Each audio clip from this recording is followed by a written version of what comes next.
This summer, I worked in the Lumen Laboratory at ENS Paris Saclay under the supervision of Professor Lai and PhD students Long and Chung. I worked towards fabricating a CPC structure on a sample of spin-coated DR1 PMMA copolymer using low 1 photon absorption direct laser writing. The CPC structure was to be used to manipulate the properties of a laser beam when shown onto the structure, namely the beam shape. The samples were prepared by spin coating a layer of copolymer onto a thin glass substrate. The LOPA DLW setup consisted of an array of mirrors, lenses, and filters that focus a 532 nanometer laser beam onto a small point only a few micrometers thick. The sample is then placed on a piezoelectric translator where the light is focused onto the sample, which pushes the copolymer away from the focusing spot via the mass transfer effect. The piezo team moves the sample according to the instructions supplied via LabVIEW. This creates a structure with the shape of the laser beam's path across the sample.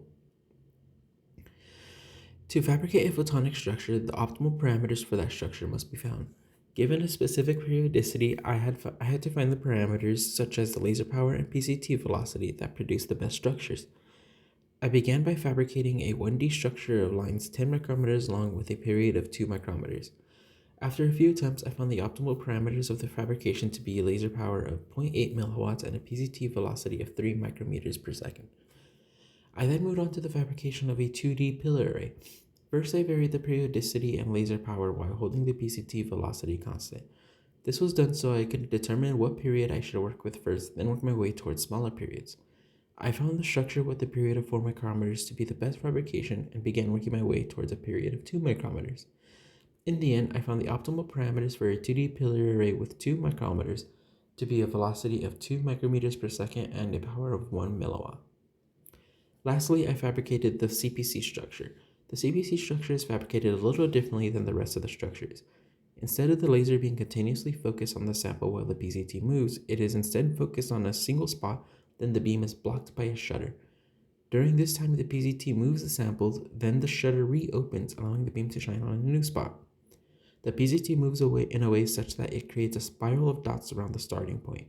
The dots produced by the laser are so big, however, that they overlap with one another, creating a continuous spiral. These parameters for the fabrications are the step size, the distance between two consecutive points, and laser power.